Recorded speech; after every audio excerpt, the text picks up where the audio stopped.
Shipping scams, grandparent scams, phony online advertisements, just a few things law enforcement says you should watch out for this holiday season. The Allegheny County District Attorney's Fraud Squad put out the alert on social media this week. I spoke with a local police chief who says these are so common, he dealt with one just today. We are breaking into programming right now to bring you breaking news out of Kennywood Park, where a mass casualty incident has been declared. Right now, we're going to go to Channel 11's Susan Copen. She's joining us on the phone. Susan was actually there. And Susan, you heard those gunshots. Can you just take us through what you heard and what you saw? A man was killed, another hospitalized after a shooting in broad daylight in Pittsburgh's Hill District. This was just after 1 o'clock.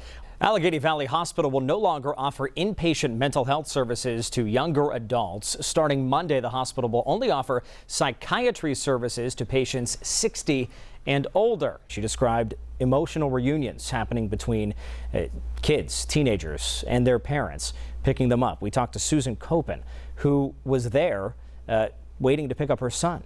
And she called him after hearing those gunshots and told him to run. Yeah, those are scrolling at the bottom of your screen and on our website. Let's get right over to meteorologist Stephanie Allison. And Stephanie, who's going to see the switch over first? Tonight, dozens of people still dealing with the effects of Friday's flooding, especially in Westmoreland and southern Allegheny counties. In total, the PCCD awarded more than $135 million statewide. We have a breakdown of who got how much with this story on our WPXI News app. New charges tonight against the driver in a deadly crash over the summer. Chopper 11 was over the scene in Georges Township, Fayette County, back in July. Yesterday, state police filed several charges against 32-year-old James M. Polis, including homicide by vehicle while driving under the influence.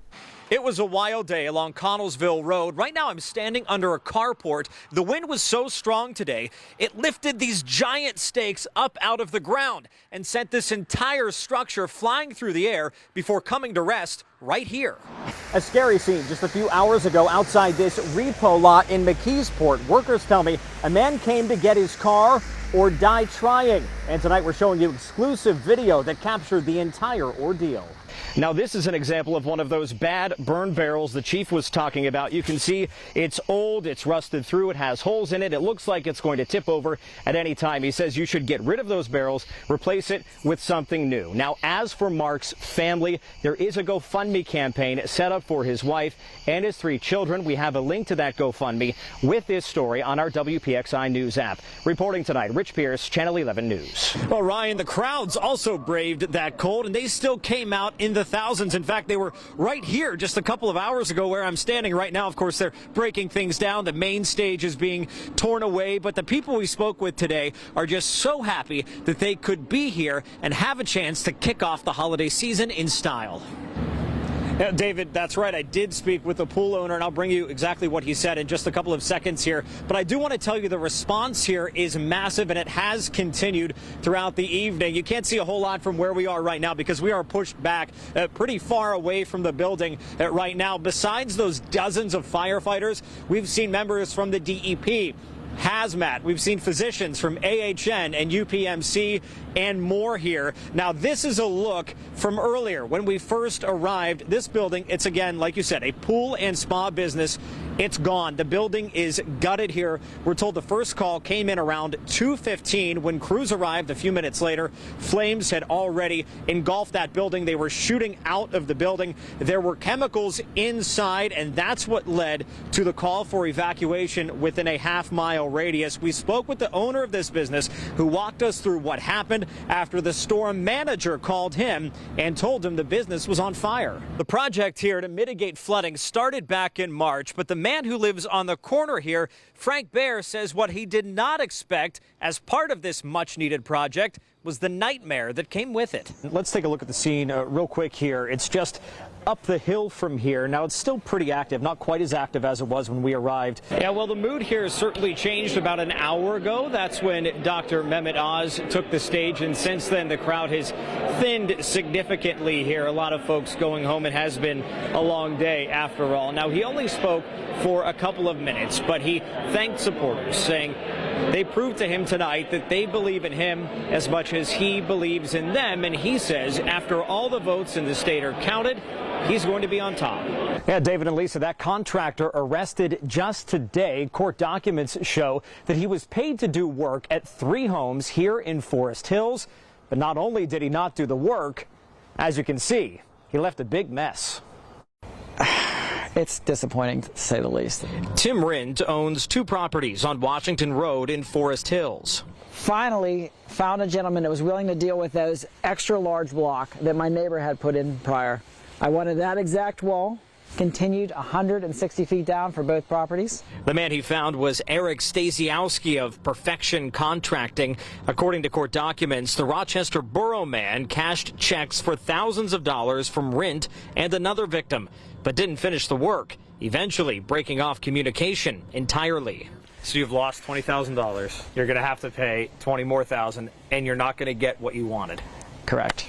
It's embarrassing. I try to be prudent with the money that I make. It's not just what was not done. According to the criminal complaint, Rindt's properties suffered, quote, catastrophic damage. The one guy told me that if I don't have this resolved by winter freeze-thaw cycles, that it could be imminent catastrophic failure of the foundation of my home, which is nothing that you want to hear. Stasiowski faces 7 felony charges in total. You think, what did I miss? Did I miss any red flags? Was he like, should I have looked more into his background? I don't know. It's terrible. So I hope it doesn't happen to anybody else. Now, just this evening, we learned that Stasiowski is also facing a similar charge out of Beaver County. Reporting live in Forest Hills tonight, Rich Pierce, Channel 11 News. Well, David and Lisa, this evening I had an interview scheduled with Cindy Lennox to talk about the search for her missing son, Kenneth. But when I arrived, she told me the news. He'd been found dead. Something told me that it was my son this morning in Elliott. Cindy Lennox is still trying to process the news. Her son, 34-year-old Kenneth Lennox, found shot to death in Elliott. I'm not handling it very well at all. Just yesterday, McKeesport police issued a missing person alert on its Facebook page, saying Lennox had not been seen since Saturday and had been traveling to the Pittsburgh area. I'm pretty suspicious that when he left his house, he was going to do something he wasn't supposed to do, though. For Cindy, it's another in a string of tragedies. Her daughter died of an overdose a year and a half ago, and she buried her mother not long after. I have no children now. They're both gone. Kenneth leaves behind 4 kids of his own. His mom remembers him as a goofy and loving kid. She says he was no angel, but did not deserve this. And I really want whoever did this to my son to be found. I won't give up with that. I'll be on it every day.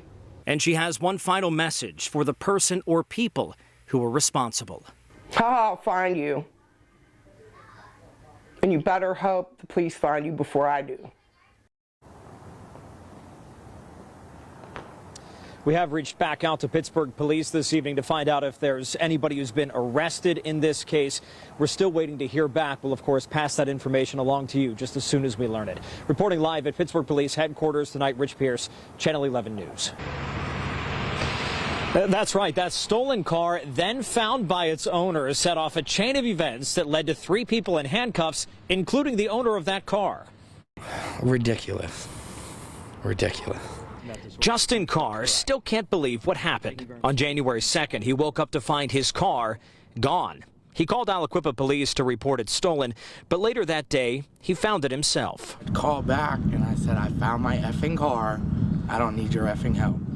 That's when things took a turn. According to the criminal complaint, police went to Carr's home to, quote, be sure he'd recovered his vehicle. The complaint goes on to say he was belligerent, refusing to speak with officers and swearing at them. They said they came over to tow my car. That's why we came outside and we were like, you're not towing my car. That's where the cell phone video, now seen more than 15,000 times on Facebook, picks up. You can see Carr's friends, Theon Lewis and Monica McCutcheon, arguing with police. The two are heard shouting and swearing at officers. He's the boss of shit! He's the boss of shit, right? According to the criminal complaint, they were also, quote, threatening officers and their families. Now you're under arrest. What?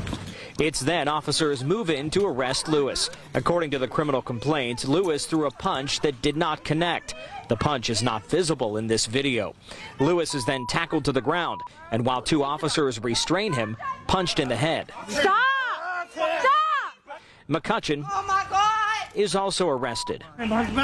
So is Carr. Why am I being arrested?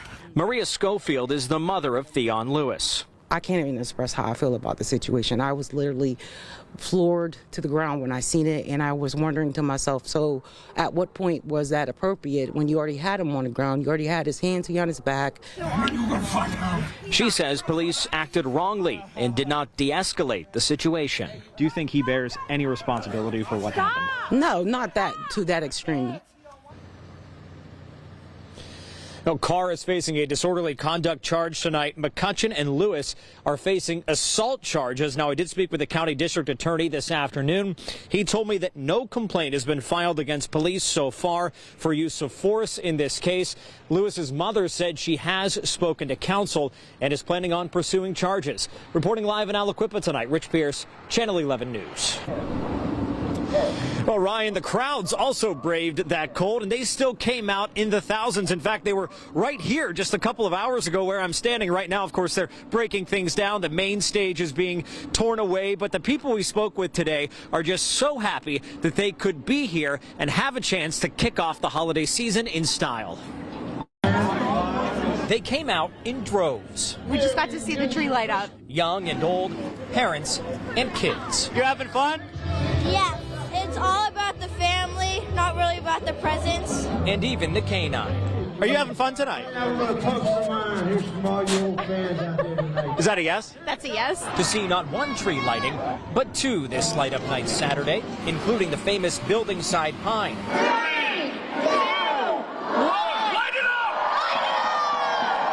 Lit by the man in the red suit himself. Yeah, I'm just the happiest guy right now. Although temperatures were low. We've got our snowsuits on. We've got about 1,000 good comments about we got snowsuits on. We're cozy and warm and just having a good day. Spirits were high. Probably the singing, because I like the song that said Santa Claus is coming to town. Snacks. Really excited to see all the fun activities that have planned for everyone. Just happy to be here to ring in the holiday season. I think it's exciting to get back out here again and see everybody. Yeah, excitement. That was the big-time vibe here this evening. Exciting to see that tree lit. Of course, there are other events in the city throughout the holiday season. The holiday market in Market Square is actually open through December 23rd. Now, as far as safety goes, we told you leading up to today that Pittsburgh police officers were going to be working 12-hour shifts. We have reached out to Pittsburgh police to find out if there were any major events or any problems downtown tonight in those celebration areas. We haven't heard back yet, but I can tell you we've been here since 4 o'clock, and we haven't seen anything. Reporting live in downtown Pittsburgh tonight, Rich Pierce, Channel 11 News.